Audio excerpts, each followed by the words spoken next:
Hello good evening to all, welcome back to channel academics. आज हम पढ़ेंगे mode of action and classification of anti asthmatic drugs. Anti asthmatic drug का ये lecture number second है। Lecture number first में हमने पढ़ा था pathogenesis of asthma. Asthma actually में होता क्या है, उसे ट्रीटमेंट हम कैसे कर सकते हैं, कैसे कैसे प्रोसीजर्स में होती है। तो जिसने नहीं देखा है वो देख सकता है, डिस्क्रिप्शन में लिंक है वहां से। उसको देखने के बाद मोड ऑफ एक्शन जो ड्रग का रहेगा वो बहुत ही अच्छे समझ में आएगा। ठीक है ना। तो चलते हैं इसके क्लासिफिकेशन पे। Classification of anti asthmatic drug हमने पढ़ रखी थी। First is anti IG antibody, second is mast cell stabilisers, third is bronchodilators, fourth is leukotriene receptors antagonist. ठीक है ना, leukotriene receptor antagonist. Fifth is leukotriene synthesis inhibitors. तो ये सारी चीजें हमने पढ़ रखी थी उसमें। तो देखो, अस्थमा को ट्रीट करने के लिए हम दो चीजें कर सकते हैं। या तो पेशेंट को हम प्रिवेंशन मेथड से क्योर कर सकते हैं, या फिर डायरेक्ट ट्रीटमेंट कर सकते हैं।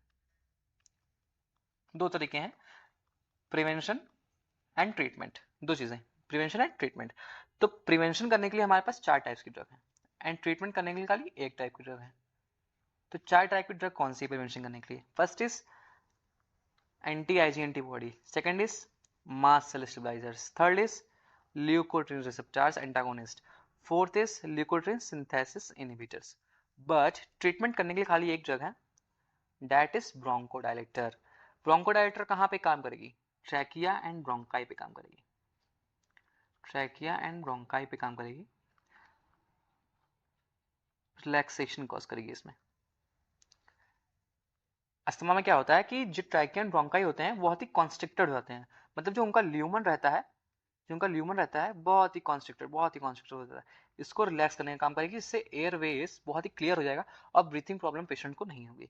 तो ब्रोंकोडायलेटर काम क्या है कि वो ब्रोंको डायलेटेशन कॉज करेगा, किसमें? ट्रैकिया एंड ब्रोंकाई की मसल्स में, और जिससे इसकी वजह से ब्रीथिंग प्रॉब्लम उसमें अस्थमा के पेशेंट में नहीं होगी। तो एक एक करके हम सब ड्रग्स का पढ़ेंगे। सबसे पहले मास्ट सेल था हमारा। ठीक है ना, मास्ट सेल था जिसपे एंटीजन बाइंड अप हो रहा था। एंटीजन बाइंड अप हो रहा था किससे? आईजी एंटीबॉडी से बाइंड अप हो रहा था। आईजी एंटीबॉडी से जैसे एंटीजन बाइंड अप हो रहा था, तो मास्ट सेल क्या कर रहे थे? डीग्रेनुलेशन कर रहे थे, लिबरेट कर रहे थे एलटी को। LT means ल्यूकोट्रिन्स। ल्यूकोट्रिन्स को यहाँ से, जैसे कि मास्ट सेल्स पे एंटीजन बाइंड अप हुआ, यहाँ से डीग्रेनुलेशन हुआ और बहुत सारे ग्रेन्यूल्स बाहर आए, जिसमें क्या है? एलटी है, हिस्टामीन है, प्रोस्टाग्लैंडिन है, काफी चीजें होती हैं। तो ऐसे ही एलटी लिबरेट्स हुआ, लिक्विड बाहर आया, एलटी बाइंड्स हुआ एलटी रिसेप्टर्स पे। एलटी रिसेप्टर कहाँ प्रेजेंट है? ब्रोंकियल ट्यूब पे प्रेजेंट है। ये सारी चीजें हमने लेक्चर नंबर फर्स्ट में पढ़ी थी। एलटी रिसेप्टर कहाँ प्रेजेंट है? ब्रोंकियल ट्यूब पे प्रेजेंट है। वहां पे ऐसे ही बाइंड अप होगा, लिक्विड्स कॉज करेगा ब्रोंको कॉन्स्ट्रिक्शंस एंड इंक्रीज करेगा सिक्रीशन ऑफ गैस्ट्रिक ग्लैंड्स। जो कि ट्रैकिया में आपने पढ़ा होगा कि 4 लेयर की ट्रैकिया बनी होती है। ठीक है ना। जिसकी सेकंड लेयर होती है सबम्यूकोसा, तो उसमें गैस्ट्रिक ग्लैंड प्रेजेंट होती है, गैस्ट्रिक ग्लैंड्स प्रेजेंट होती है, जो कि म्यूकस का सिक्रेशन करती है। तो जैसे ही ल्यूकोट्रिन्स बाइंड अप होता है, तो जो दो चीजें होती हैं, ब्रोंको कॉन्स्ट्रिक्शंस एंड इंक्रीज करती हैं सिक्रेशन ऑफ गैस्ट्रिक ग्लैंड, मतलब म्यूकस का सिक्रेशन बहुत ही ज्यादा हो जाता है। इतनी चीजें होती हैं। तो इसको प्रिवेंशन एंड क्योर हमें पढ़ना है कि हम कैसे ट्रीटमेंट कर सकते हैं अस्थमा से। दो चीजें हमने बताई, प्रिवेंशन कर सकते हैं या फिर ट्रीटमेंट कर सकते हैं। तो प्रिवेंशन, इसी मेथड में prevention and cure, prevention and treatment को समझेंगे। ठीक है ना। तो प्रिवेंशन कहाँ कहाँ कर सकते हैं? एंटीजन बाइंड अप हो रहा है आईजी एंटीबॉडी से, तभी सारी प्रोसेस चल रही है। तो अगर आईजी एंटीबॉडी को हम खत्म कर दें तो अस्थमा ट्रीट हो जाएगा, राइट। मतलब आईजी एंटीबॉडी को अगर हम खत्म कर देते हैं तो एंटीजन बाइंड अप ही नहीं हो पाएगा। एंटीजन जैसे बाइंड अप ही नहीं हो पाएगा, देन बाकी प्रोसेस होगी ही नहीं, ब्रोंको कॉन्स्ट्रिक्शन अल्टीमेटली होगा ही नहीं। तो फर्स्ट है हमारी ड्रग क्या? एंटी आईजी एंटीबॉडी ओमेलिजुमाब, जिसमें क्या करते हैं? आईजी एंटीबॉडी को खत्म कर देते हैं, जिसकी वजह से सारी प्रोसेस नहीं हो पाती है। Second is mast cell stabilisers. Mast cell stabilise करते हैं, जो मास्ट सेल है इतना स्टेबलाइज कर दें, इतना स्टेबलाइज कर दें इसको कि डी ग्रेनुलेशन जो कर रहा था, यहाँ पे ग्रेनुल्स निकाल रहा था, वो डी ग्रेनुलेशन कर ना पाए। जब डी ग्रेनुलेशन नहीं कर पाएगा तो एलटी ल्यूकोट्रिन्स को रिलीज नहीं करेगा, ल्यूकोट्रिन्स को रिलीज नहीं करेगा, देन एलटी रिसेप्टर्स पे बाइंड अप नहीं होगी। जैसे कि बाइंड अप नहीं होगी तो ब्रोंको कॉन्स्ट्रिक्शन अल्टीमेटली नहीं होगा। सेकंड ड्रग थी हमारी mast cell stabilisers, cromoglycate, ketotifen and nedocromil इसका एग्जांपल है। Fourth is leukotriene receptor antagonist. जो ल्यूकोट्रिन्स रिसेप्टर्स पे बाइंड अप हो रहा है ल्यूकोट्रिन्स, जैसे कि ब्रोंकल ट्यूब है हमारा, this is a bronchial tube, है ना। तो इस पे बहुत सारे रिसेप्टर प्रेजेंट होते हैं, इसे कहते हैं एलटी रिसेप्टर्स, ठीक है ना, एलटी रिसेप्टर कहते हैं। ये ल्यूकोट्रिन्स आता है, यहाँ पे बाइंड अप होता है, देन इस bronchoconstriction and secretion of gastric glands को बढ़ाता है। जब इसका एंटागोनिस्ट दे देंगे, मतलब एंटागोनिस्ट कैसे काम करता है, सेम स्ट्रक्चर रहेगा, मतलब ल्यूकोट्रिन्स के ऐसा सेम स्ट्रक्चर रहेगा, बट ल्यूकोट्रिन्स की जगह वो आके बाइंड अप हो जाएगा एलटी रिसेप्टर्स पे। एलटी रिसेप्टर से अगर वो आके बाइंड अप हो गया, देन एलटी खुद ल्यूकोट्रिन्स उससे बाइंड अप नहीं हो पाएगा और ब्रोंको कॉन्स्ट्रिक्शन कॉज नहीं कर पाएगा। ये थर्ड टाइप की ड्रग थी हमारी ल्यूकोट्रिन्स रिसेप्टर एंटागोनिस्ट, मोंटेलुकास्ट एंड ज़ेफिलुकास्ट। बहुत ही मोस्ट कॉमन ड्रग है मोंटेलुकास्ट, बहुत जगह आपको नॉर्मली मिल जाएगी। फिफ्थ हमारी ल्यूकोट्रिन्स सिंथेसिस इनहिबिटर्स।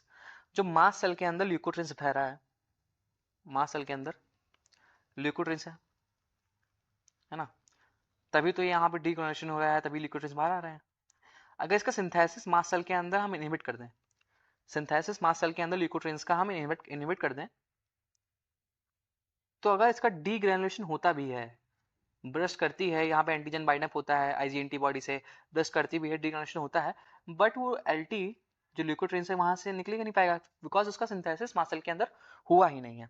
तो ल्यूकोट्रिन सिंथेसिस इनहिबिटर्स क्या करती है, उसके सिंथेसिस की प्रोसेस को इनहिबिट कर देती है, इसकी वजह से वो एलटी बाइंड अप मतलब एलटी फॉर्म नहीं हो पाता है, वो बाइंड अप अल्टीमेटली हो ही नहीं पाएगा, ब्रोंकोकंस्ट्रिक्शन नहीं होगा। फोर्थ मेथड है प्रिवेंशन का, ठीक है, इसका एग्जांपल है कॉर्टिकोस्टेरॉइड्स एंड जिलोटिन।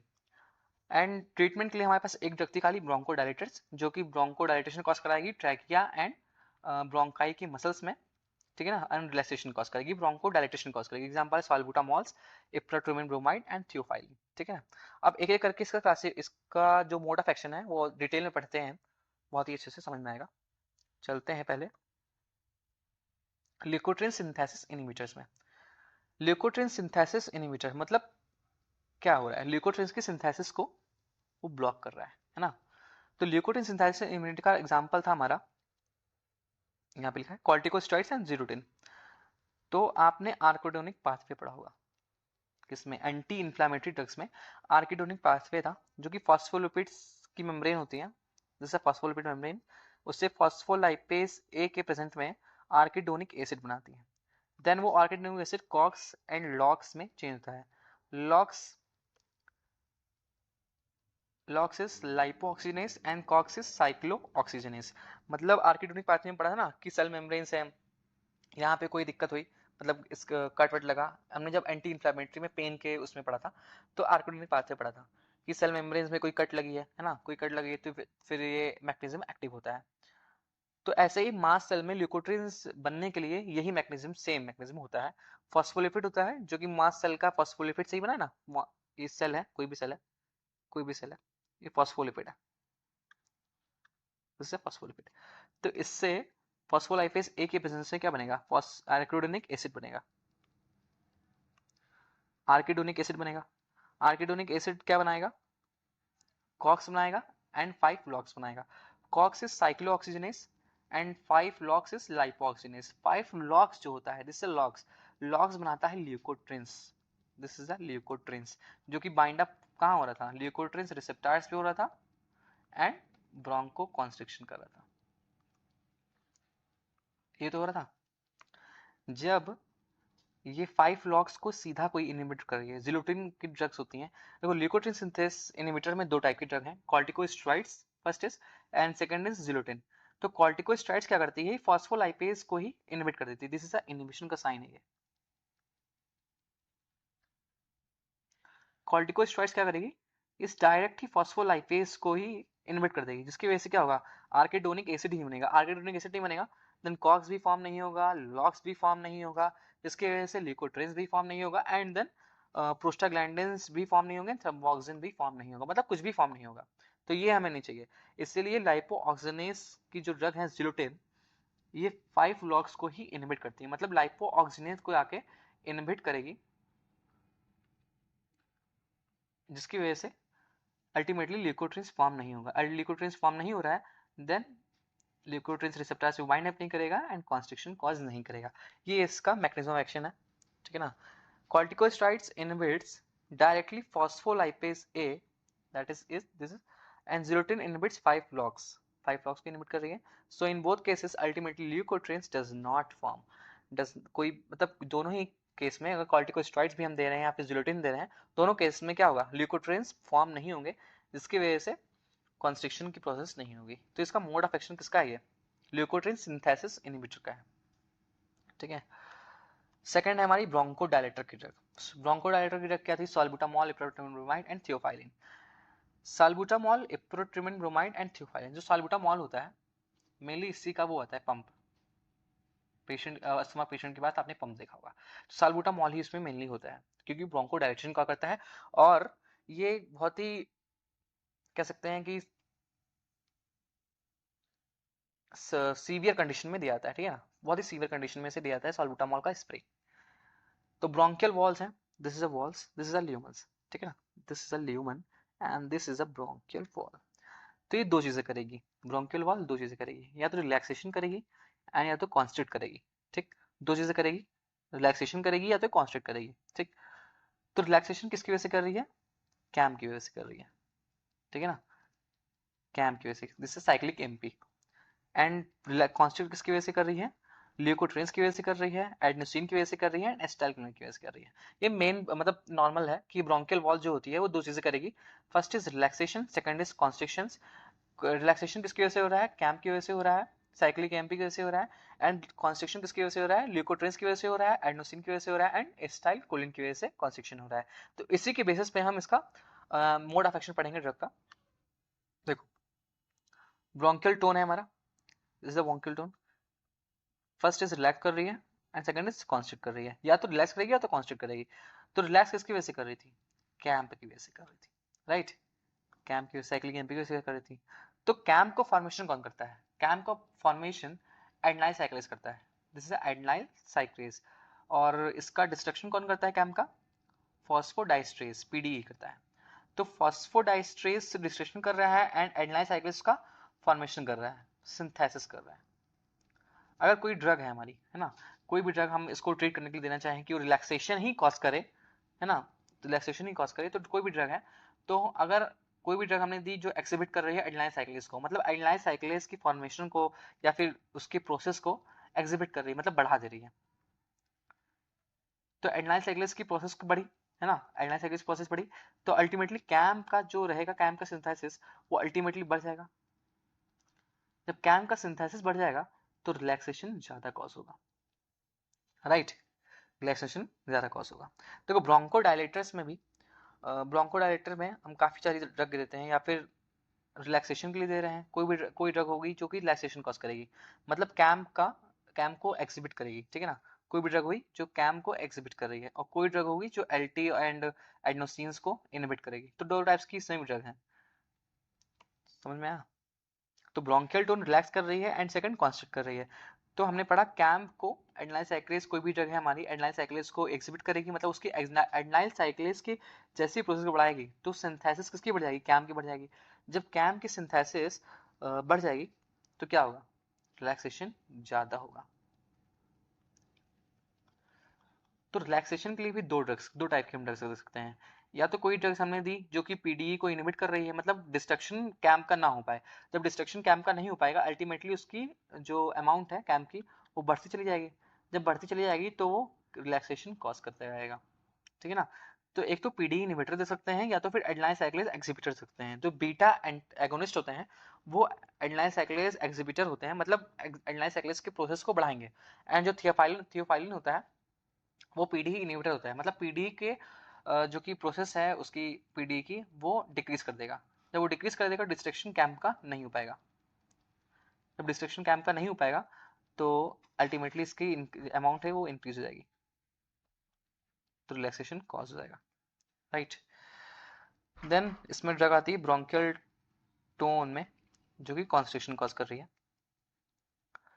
फर्स्ट है इसमें कॉन्स्ट्रिक्शन कौन कॉज करता है, एलटी है, leukotrienes. Second is adenosine, third is acetylcholine. तो कोई भी ड्रग है जो एलटी एंटागोनिस्ट, मतलब एलटी रिसेप्टर जहाँ पे बाइंड अप कर रहा था या फिर कुछ भी एलटी एंटागोनिस्ट हमने पढ़ा था यहाँ पे, ये मोन्टेलोकास्ट एंड जेफिलोकास्ट.